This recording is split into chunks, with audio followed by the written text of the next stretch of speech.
I was curious if you could just catch everybody up to speed on the conflict that's going on over in Belarus and sort of how you got involved with it. Right. Yeah. It came about because of an election on August 9 of last fall, August 9, 2020.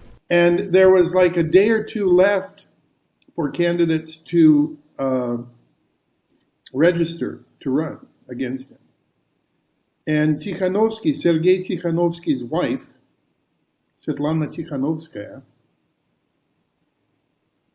said, I'm going to run in place of my husband. We've got all the signatures. I'm just gonna put my own name in. We've got all the signatures. I'm just gonna put my name in there. And Lukashenko thought nothing of it. He just said, housewife. Who's she? Nobody knows who she is. Nobody's ever heard of her. She's just this guy's wife. She sits at home with the kids. I'm doing a little bit of Lukashenko for you. And he's thinking, he says, we throw all these guys. Who cares about her? That's not going to be any problem. Well, cutting to the chase, she starts drawing, rock star crowds. She joins together with representatives of two other candidates that are in prison, and they're all women. So there's these three women leading this protest movement through the summer and into the late summer last year. And they start drawing unbelievable crowds. And Lukashenko was stuck. He had allowed it. It was all legit. He's a dictator. Yeah, he kills people. Yeah, he throws people in prison. But even dictators, sometimes have their hands tied. And he was, he had allowed this. He was stuck.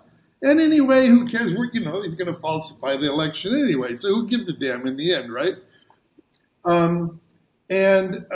Election day comes, and by all accounts, Tikhanovskaya got 65-70% of the vote. In some places, like in Minsk, in the big cities, 80-90%. Lukashenko got very, very little. In some places, as low as 10-13%. And it was very clear that she whumped him. I mean, she beat the hell out of him. Of course, he couldn't allow it. And of course, he announced that he had won with 70% of the vote, 72 or 82. I don't even remember the number now. And people who had been made active throughout the summer by Tikhanovskaya and the other two women she was working with, they immediately went out on the streets in enormous numbers. I mean, we're talking hundreds of thousands of people in a small country pouring out into virtually every major city. And at first, Lukashenko didn't know what to do, and then he started to crack down. And the more he cracked down, the more people came out. This was going on through August. And the revolution was building steam. He was cracking down. More and more people were coming out. There was torture, people being thrown in prison, just the people were being herded and thrown into a torture prison. And they just kept coming out anyway. I mean, it was an extraordinary thing to see. You don't see this happen in the world very often. It was really, really, really, and the vast majority of a nation stood up and said, no, we're not going to go along with this. Well, I was following it for all kinds of reasons. One of the main reasons being, of course, that, I have worked my whole life in the sphere of Russian culture, and Belarus is right there, right next to Russia. Whatever happens to Lukashenko has a huge impact on on what happens to Putin in Russia. So for me, it's not Russia, but it might as well be. It was a professional and personal interest, and I was following it mostly because the Western news people were not following it really. I was following it through a several kinds of blogs, a blog by Andrei Kureichik, one of the top Belarusian writers. He's a playwright, screenwriter, director, producer, very well known, very popular. And he was doing very popular posts on social media, and I was following through him largely what was going on.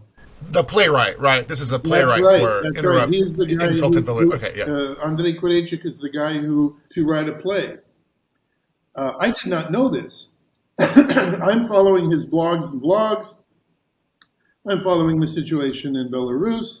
And I'm getting this kind of antsy feeling that I get when I'm watching this kind of thing happen. You know, I'm sitting on the sidelines. I don't like sitting on the sidelines. To sum it up, fraudulent election, right? Yes. And Lukashenko was in power for 26 years. Is that correct? Right. And can you speak a little bit on what life was like in Belarus for those 26 years and why people may have wanted a new leader and were not going to take this anymore? Right. Well, virtually every election, as I said, you know, the opposition figures are all thrown in prison before the election. I mean, that's one sign that things are not good. People are disappeared all the time. Journalists, activists, they disappear. People are harassed, tortured, killed. Perhaps not in enormous numbers. But, you know, when you start talking about torture, murder, prison, you know, you don't have to put the numbers up very high to realize, you know, this is not a good government. Right. The famous Free Theater of Minsk was driven out of the country. It went into exile, and it exists in England now and has for many years. So that was another one of the things that the Lukashenko regime did. It was arresting all of the members of the theater, and so the founders and a few other people got out, recreated the theater in London, and have been very successful. And they're taking a great deal of participation. They're participating in the revolution now from London. Gotcha. So a lot of censorship, it sounds like, not much free speech. Sure. Kind of maybe even what we think about with like North Korea, like having to revere government, not speaking out. That's the situation we were dealing with, basically. Right. It was basically, you know, like the old Soviet Union. You know, you turn on the TV at night and you hear about the harvest. The harvest is really good this year. You know, I mean, that's the number one story, and you know, nothing about anything going on in the world, nothing about anything going on in the country. So it was, a straight dictatorship. I'll just add that my wife, who is an actor and director, she was in Minsk. It was probably about 10 years ago now. And somebody was doing an interview with her, a local news station was doing an interview with her, and the reporter came in before the interview started and whispered and said, please, when you go back to Moscow, please tell people that people are disappearing here. Journalists are disappearing. Wow. People are disappearing off the streets. We never hear from them again. There are terrible things going on in this country. Nobody knows about them. I want you to know that. I want you to hear that. I want you to talk about it when you go back. But now, let's talk about your show that you've come to Minsk with. You know, so that was 10 years ago. So it's been going on the whole time. Great. And so now we have this election where it's clear that people have chosen a new leader, a female leader, which we're going to get into some of the parallels perhaps of what's been happening in this country. But the misogyny runs deep, runs globally, very clearly. Right. Did not see a woman as a threat. Right. Well, the quote was, he made, it was a public quote. He said, well, she's a housewife. What do I have to worry about her? At this point, we have a new leader elected, but the current power says, nope, not her. And people are protesting. And so now take us to the birth of the play and your involvement with that. Right. I'm going to jump back one step very briefly. Sure. Because I missed a very important point. is that within a day or two of the stolen election, they hauled Tikhanovskaya, the woman who actually won the election. The Belarus KGB hauled her into their offices and gave her the choice of leaving the country quietly, admitting that she lost the election and leaving the country quietly, or terrible things were going to happen. Nobody knows what those terrible things are. The terrible things that are mentioned in the play, I do believe those are creative license. I don't think that the removal of a testicle. I don't think that is proven that was said to her, but it doesn't matter. Terrible things were said to her. I remember, I believe hearing that there were threats against her children, that her children would not ever see adulthood. And That doesn't surprise me. So she left. She quietly left. She let them deport her that day, and so she's now out of the country, And so Lukashenko is now fighting not against her but against her supporters. And Andrei is writing this play. I don't know about that. But as I said, I want to get involved somehow. I want to bring what is going on to the attention of the world, because I'm watching CNN. I'm watching everybody. There's no news. Well, I could probably get American Theater magazine to run a piece on the impact of the revolution on Belarusian theater. So I asked Andrei if he would be willing to write an article like that. He said, I'd love to. I wrote to American Theater. Wrote the article right then, sent me the article the next morning. I translated it right now. I sent it off to New York in an email, and 6 hours later it was up on the website on American Theater. They had responded very well, and they put that up. So now Andrei and I kind of have a working relationship, if you will. I mean, it's not just me following his blog. He knows that I'm interested. He knows that I'm taking part, and. So before this, you had no involvement. I used to run into him at festivals, right? Gary. It was a tip of the hat friendship, if you will. Hey, how are you doing, Andrei? Good to see you, John. And we'd each go on our way. We knew each other, but we weren't friends. We never worked together. No, my wife had worked with him. She staged one of his plays. But that was, about 10 years ago. But I had not. We knew of each other, and that was it. And so, yeah. So it happens on September 9th, and I remember it because the time was recorded on Messenger when it came in, when the note from Andrei came in. It was at 3:15. It was at 3:15 in the afternoon. I got an email from Andrei saying, "I've just finished a play. I wonder if you might be interested in translating it, and if you could get a few readings organized in the West." Well, I didn't even read the play. I mean, I knew this was important. I'd been following. I was inside the topic. I was inside of it. And I knew that this was going to be important, and I wanted to act now. So I immediately sent off 6 emails.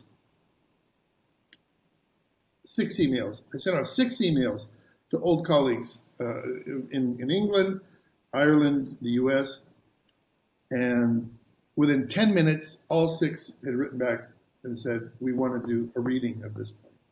And I go, oh boy, okay, now I've got to sit down and translate the thing. And everybody's sitting there, well, they're ready to do it. They want to do it. I've got to translate it. It's not an easy play to do. There's a lot of Belarusian slang in it. There's a lot of mixed languages. There's a lot of things that you can't do in a Western play anymore. There's a lot of slurs. And it's tough, and so I did a first draft, which was a very bad draft. It was very rough. It was all first choice stuff, It was all first choice stuff. And what I usually do when I translate is I do something, set it aside for 2 weeks, come back to it, work on it, set it aside for another 2 weeks, come back to it. I let things percolate. I let my mind, come at it from a different angle. I let the play kind of sit there and percolate on its Sure. own. I didn't have the chance to do that this time. I just had to get this thing out there. So I sent, it took 3 days to translate the play. And by the time I sent it out, I was sending out 20 copies to 20 theaters, not the 6 original. By that time, 14 more people had come on board. And to make a long story short, because you could play this game forever. By August, we had about 80 readings. By October, the end of October, we had about 80 readings in 6 or 7 countries. We've been doing it now for 9 months. We currently have approximately 125 readings in 30 countries, in 21 different languages, 23 different translations, Polish and Hungarian, and actually we just have another one now, Spanish. We have 2 translations into these languages. It has been extraordinarily successful. There have been I call events, because there's so much more than readings that go on with this thing. People have been organizing conferences and webinars and seminars and doing interviews and publishing. 10 of the translations have been published. There have been publications. And so I also count events, anything that, like any event that happens in connection with the readings of this play, I count. And we have over 190 events, 125 readings, 30 countries, blah, blah, blah. So Andrei must be very pleased. And it sounds like you kind of spearheaded this for pushing it out to other countries. What's the ripple back been to him? We did this together, and we've worked pretty much independently. We don't sit and coordinate. It's I just do everything I can. He does everything he can. The first few readings were done in Ukraine. He organized all of those. He has a lot of colleagues in Ukraine. And then once the U.S. started doing stuff, I had organized most of the U.S. We've had, you guys are going to be the 44th, I believe, reading in the U.S. There had been 43 up to now, and exciting. You guys are going to be the 44th. Henry Aaron's number, that's a good number. A good number. So we've both followed the leads that we have. Then the cool thing started happening is that people started contacting us. Somebody heard from somebody else, we hear you have a play, we'd like, we've heard it's really interesting, could you send it? Or somebody sent me a copy of the play and we love it, can we do a reading? And that's how, 3 readings showed up in Hong Kong. Somebody sent them the stuff and they wrote to us and said they wanted to do it. There was a reading in Nigeria. It's astonishing. The guy in Nigeria who did the reading, Jerry Adaweso, he, wrote this beautiful text in which he talked about the importance of the play and bringing the story of Belarus to him and to his theater and his public, and how powerful it was, this, that, and the other thing. And then he said the key phrase at the end, which I've heard from an awful lot of people, and I'm actually hearing from you guys too. You haven't quite said it yet, but I'm hearing it. Between the lines, he said, this is a play about Nigeria. Well, this is,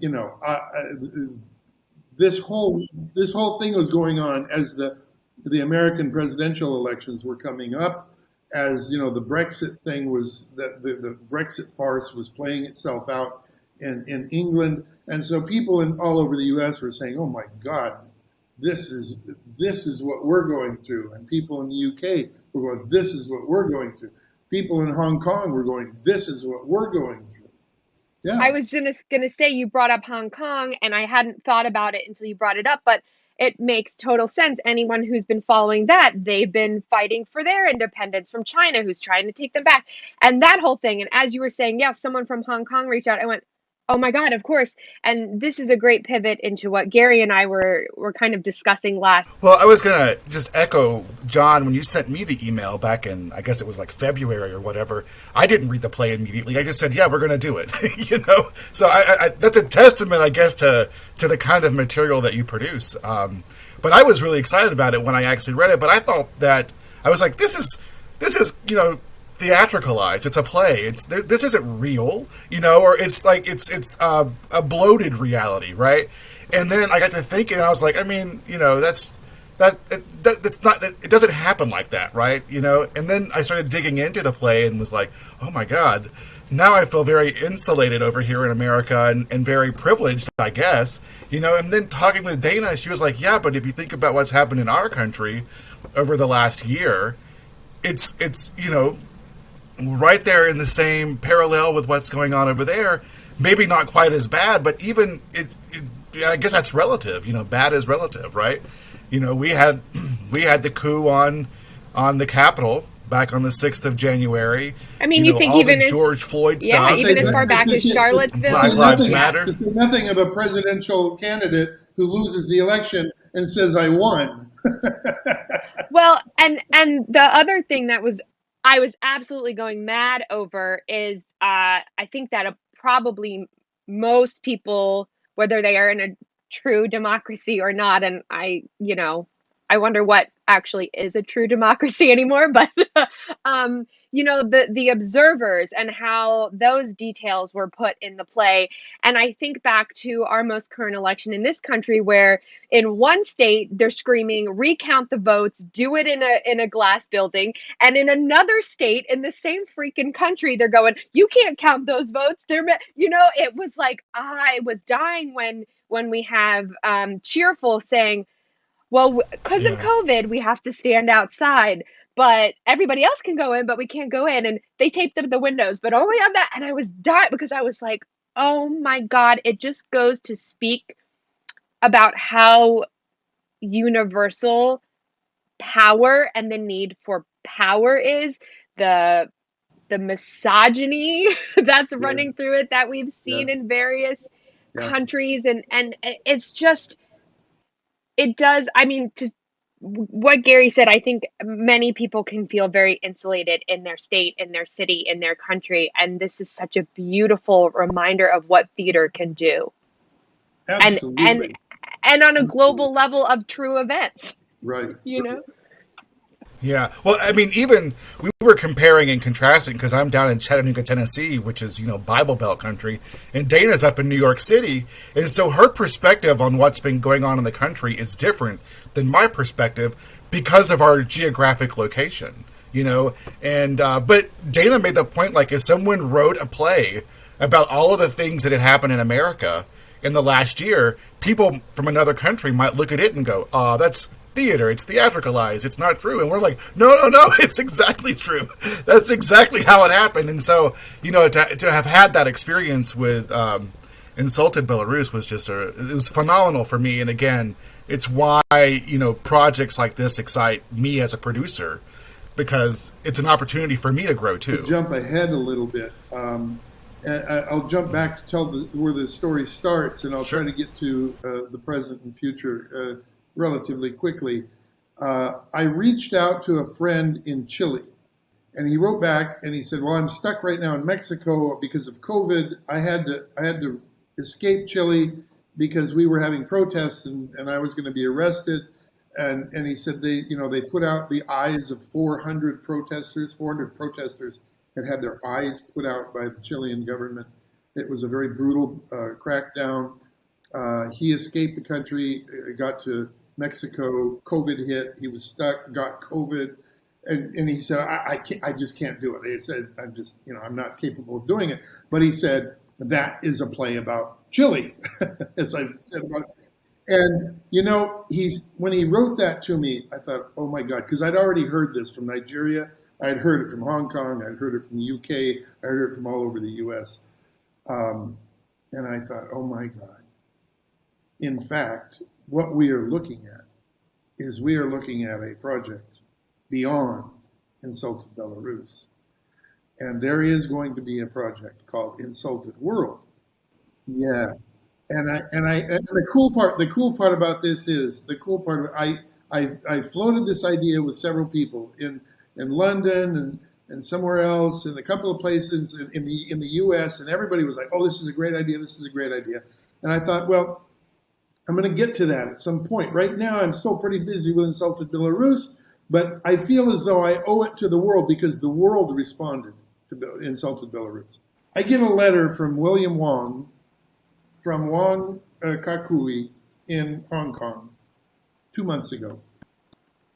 And William Wong says, he says, your project has had such an impact on me. He said, it's changed my life. He said, I see the world differently now. And I realize that the world is smaller than I used to think, and I realize it's far more connected than I used to think. And he said, this has had an enormous impact on me. And he said, I have instituted here in Hong Kong a project that I'm going to call Insulted Hong Kong. And I have commissioned plays from 10 Hong Kong playwrights to write 30-minute plays about Insulted Hong Kong. And there will be a festival and competition. And I just, I went, oh my God. And my first reaction is some other time in my life, shit, he's doing it before I did it. And that was not at all my reaction, because I have become such, all I care about is getting the thing out there. It's all I care about. And I was like, oh my God, it's happening already and I haven't even started. It's already happening.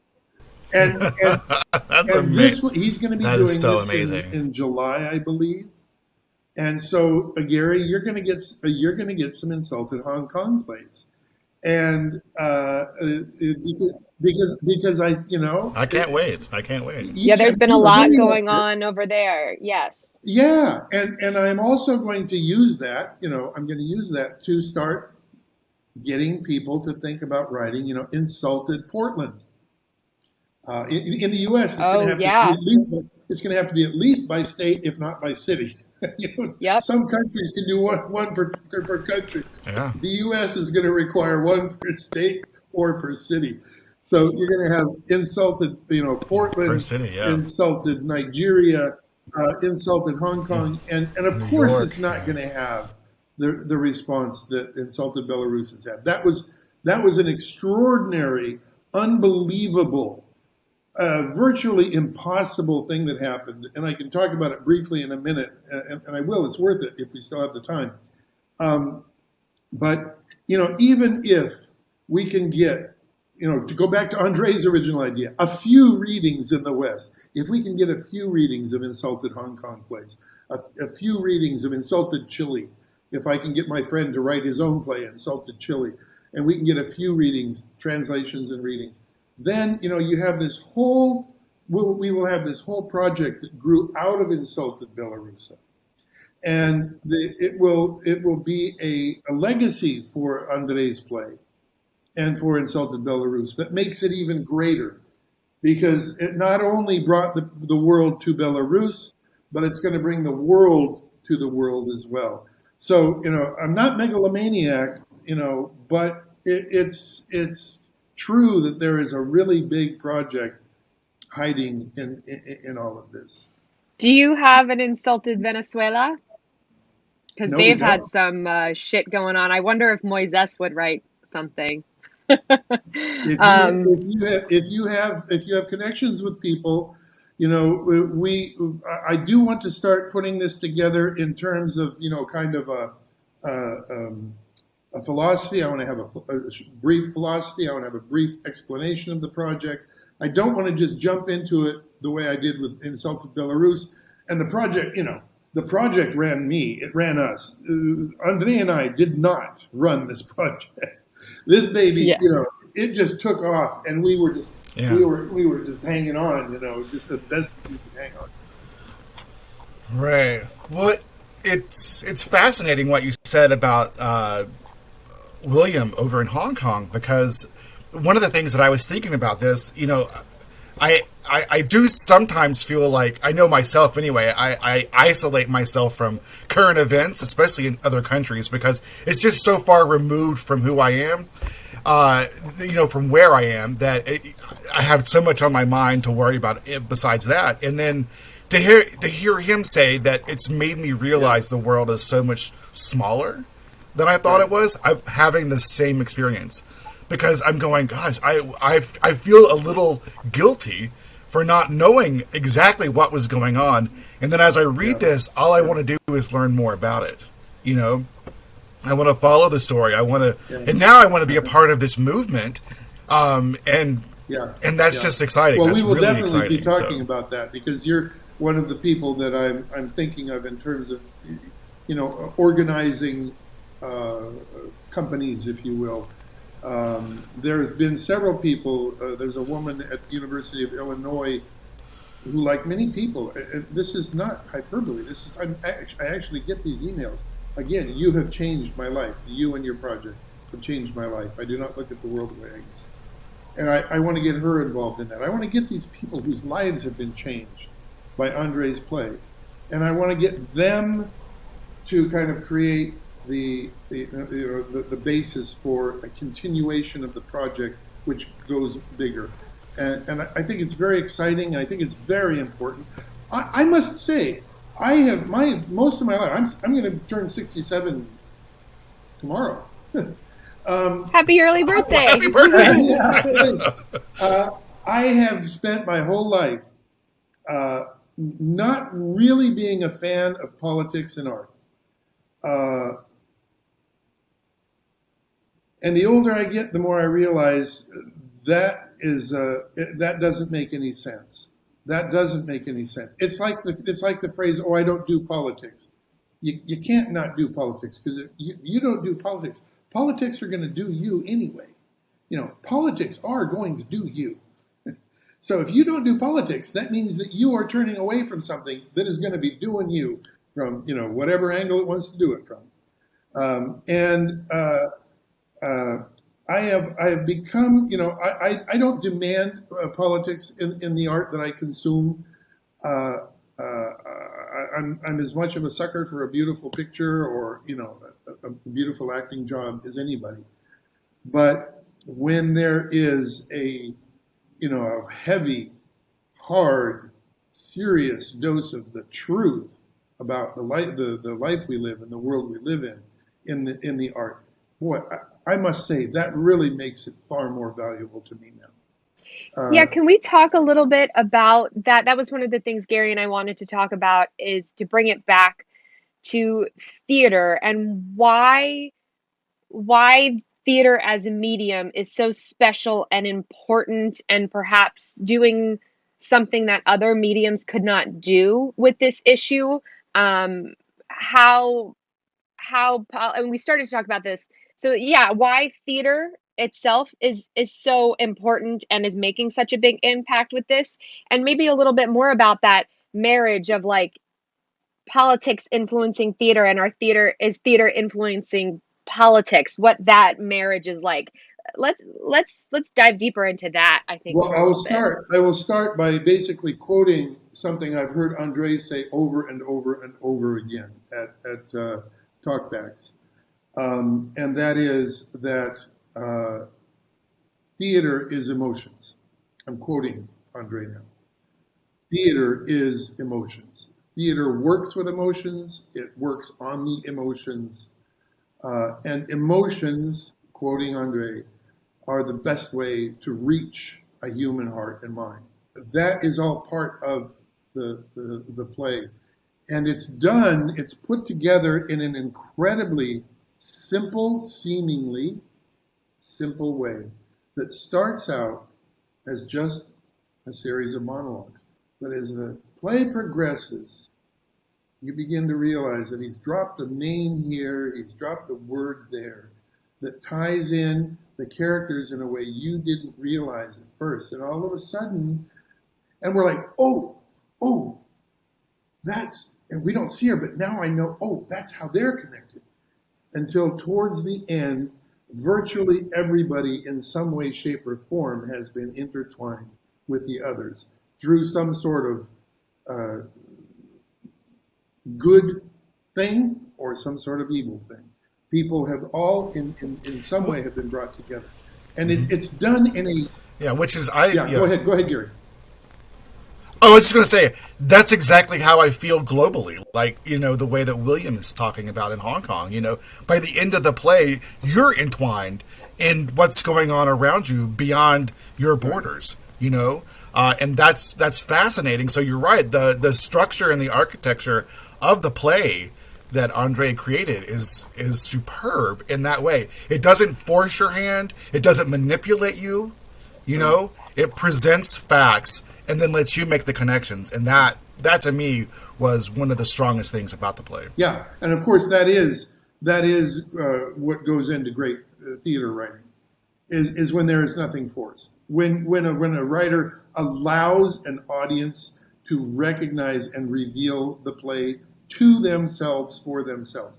That is always what goes into great writing for theater. But this play will last much, much, much, much, much longer than memory of the Belarus Revolution, because it captures human nature. It captures the traps that people fall into. It captures the traps that politics grab us in, and it does all of that in this way that is relatively simple.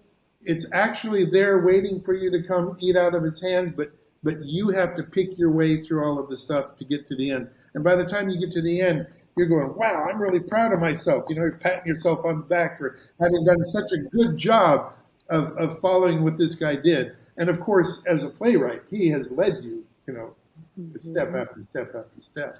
It's a masterful job of writing. Oh, no, this is like, yeah. It is. It's a great. His contribution to what this is. His part of the contribution to this project and this play is palpable, yet not overwhelming. So that as a director or an actor, you come in and you get to explore it even further without damaging the story. And again, that's just a testament to strong, powerful writing. It just humanizes these intangibles of politics and power and foreign names and countries and whatnot. And then you're left with, as you said, people, the audience patting themselves on the back, and those people who say, I don't do politics. Well, now they just did politics, right? They have no choice but to do politics after this play. I think because it is humanized, and perhaps that's my takeaway, is that theater does that to people in a way that a book and even a movie, maybe a song, doesn't always do. But this is so, even through Zoom, right? Even through a script, there's something so humanizing and makes something so tangible that I think it's surprising, but not surprising, that this movement has taken off this way from a play and not from a book and not from right. We do see clips go viral, but there's something about this that has gone way broader than, like you said, anyone could have imagined. And I think that theatricality has something to do with that in there. Absolutely. There's no doubt about it. And I have watched virtually every reading, and it never takes more than the first minute to suck me in, and I'm hanging on the edge of my chair watching, because Andrei is right, because it really does touch the emotions. It really does grab your heart, and it really does pull you in. His characters really pull you in. You feel for them. You hear their pain. You hear their worries. You start to tremble as they begin to tremble at what might happen. And there has not been a single reading that has not made me cry. Every single reading has, at one point, has put me over the emotional edge, because it's such an emotional play. And it's almost always different places. This is one of the things about great plays is, little bits and pieces can all of a sudden become the most important thing, can become the essence of. I don't think, of course, that phrase, "give me back my daughter," is a very strong phrase. It's a very strong moment in the play. You realize that that essentially is the play. Give me back my daughter. Give me back my children. Give me back my son. Give me back my country. Give me back my daughter. Give me back my parents. Whoever has been stolen, whoever has been tortured, whoever has been murdered, whoever has been disappeared. Give me back my daughter. And that becomes the whole plea of the whole play. And it is incredibly powerful. Yeah. Wow. John, we have about 10 minutes left, and I think there's probably two topics that Garry and I wanted to try and hit on. One was if you could give us an update on Andrei. What is is the safety of him and his family? How is everything with him? Where are we with that? If you could tell us about that. And then I'm sure there are a couple little moments in the play. Hopefully all of our listeners do some research, but I'd love to kind of fact check or ask if this was dramatized or real for a couple moments, if we could do that in these last few moments that we have Right. you. Right. Andrei is safe. His middle son or eldest son, I'm not really sure, to be honest with you. He's 13 or 14 years old. This son is with him and safe in Slovakia. There were Slovakian scholars and diplomats went to extraordinary lengths to get him permission to stay in Slovakia, to give him a job so that he had something to live on, got him an apartment, and they went really overboard and gave him a tremendous amount of help. He was very close. My understanding is he was very close to getting his wife and other 4 children. He has 5 children. There have been 2 marriages, so there's 5 kids from a couple of marriages, but they're all his kids. They were on the verge of getting them out when this insane hijacking of the journalist, the blogger, what they call the blogger, he's a journalist, took place, and he was forced into Minsk, and they've been torturing him ever since. Yeah, I was reading about that and the sort of like forced confession that they made him do in front of his colleagues, and they all walked out because they were like, "This is ridiculous." Right. With the torture marks on his hand and on his neck. Yeah. So that completely, my understanding is that completely destroyed all of the progress that had been made. They were coming close to getting permission for Andrei's family to leave. His children have been targets at school. Teachers are accusing them of being the children of a traitor. His father is getting calls from the KGB. His family is not in a good place in Minsk. And Andrei does not share daily information like that with me, and I don't ask him. Right. I figure if he wants to share it, then he'll share it, and if he doesn't want to share it, then that means he doesn't need to share it. But what I've just told you is basically where we are now, back to zero, back to the starting point in getting his family out, and there's no real way forward seen right now, because most lines of communication between Belarus and the rest of the world have been cut off. There's no flights going in and out. I think a few trains still go in and out, and I think you can walk out. You can get to a border post, and you can walk out if they'll let you. I don't. His family, his wife, father, and children would not be allowed to walk out right now. There will have to be some sort of diplomatic agreement by which the Belarusian government gives them grudgingly, certainly they'll do it grudgingly, permission to leave. We're not there yet, and we don't know when we'll be there. Yeah, there are some moments in the play. I mean, Garry, you probably have a couple. One I'm most curious about is with mentor, and that whole counting of the votes, and look, here are the numbers to memorize. Right. This is the pile. This is the pile. The rest we're going to call null and void. And the mentor talks about too, like, I've 80% and going on the 80%, and we've rigged your elections for years, blah, blah, blah, blah. Of course, we know that she turns once they have her daughter. But there is mention in the play of someone, right? And there, it's like, you get the sense that she's training like millennials, basically, right? Your 30-something brains, she says. Yeah. But there's this sense, there's a mention of like someone filming that Right. training Right. speech that she does, and that it That's gets right. leaked. Did That's that right. happen? Do we Yes, it have did. footage of Yes, that? it did. And that those phrases, those scenes, are largely documentary phrases. They the character that the mentor is criticizing, complaining about being too young, you 30 something.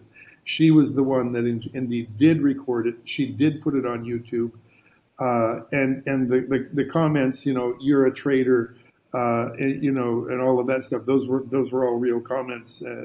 That is all actual. That is all real. There's a great deal of Lukashenko's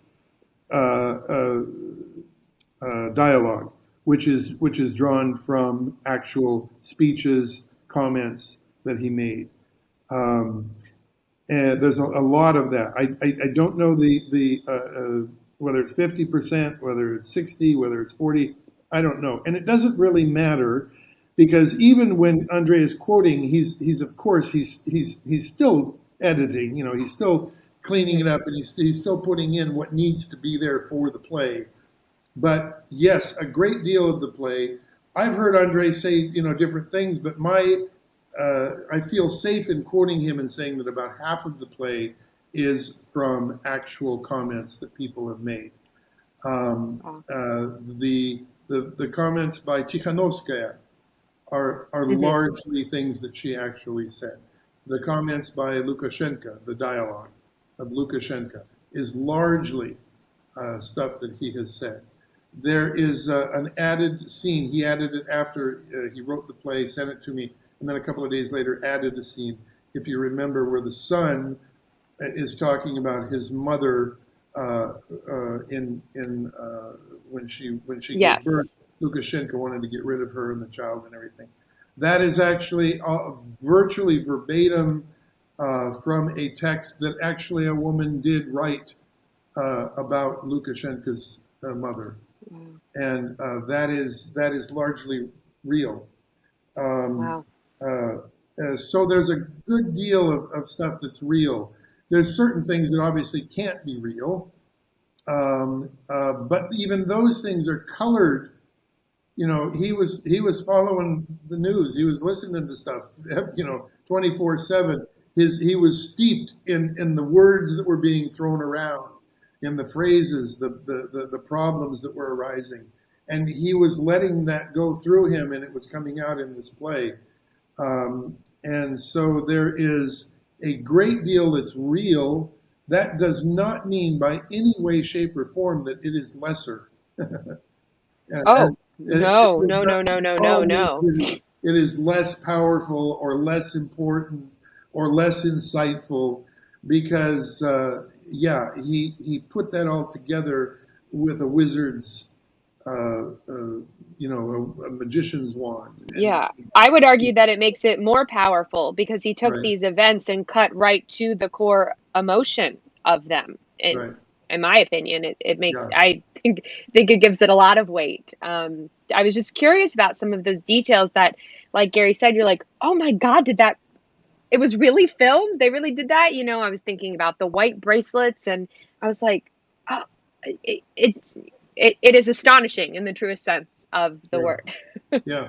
Yeah, well, just really quickly, Corpse, he is named as Nikita Mickiewicz in the script, and so I just, as a whim, once I realized Lukashenko and the mentor the novice were based on, I was like, let me just see what this name brings up in Google, and this name belongs to a 26-year-old professional hockey player from Belarus, and And I was like, okay, that's interesting. So I started digging around that. He has no ties to what's going on with the conflict.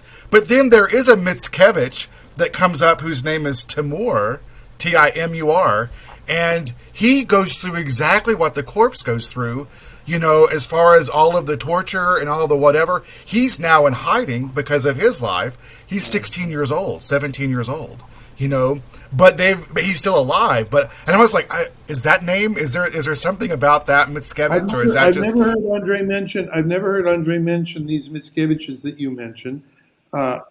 He mentions Taraikovsky.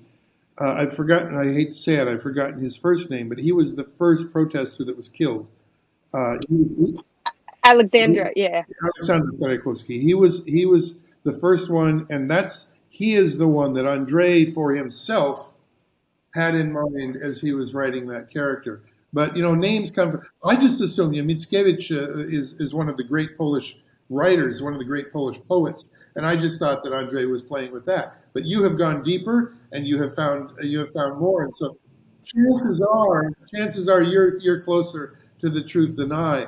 But that's one of the wonderful things about art is you drop little you drop breadcrumbs, and then a bunch of birds come in and take half of them, so you're left only picking up half.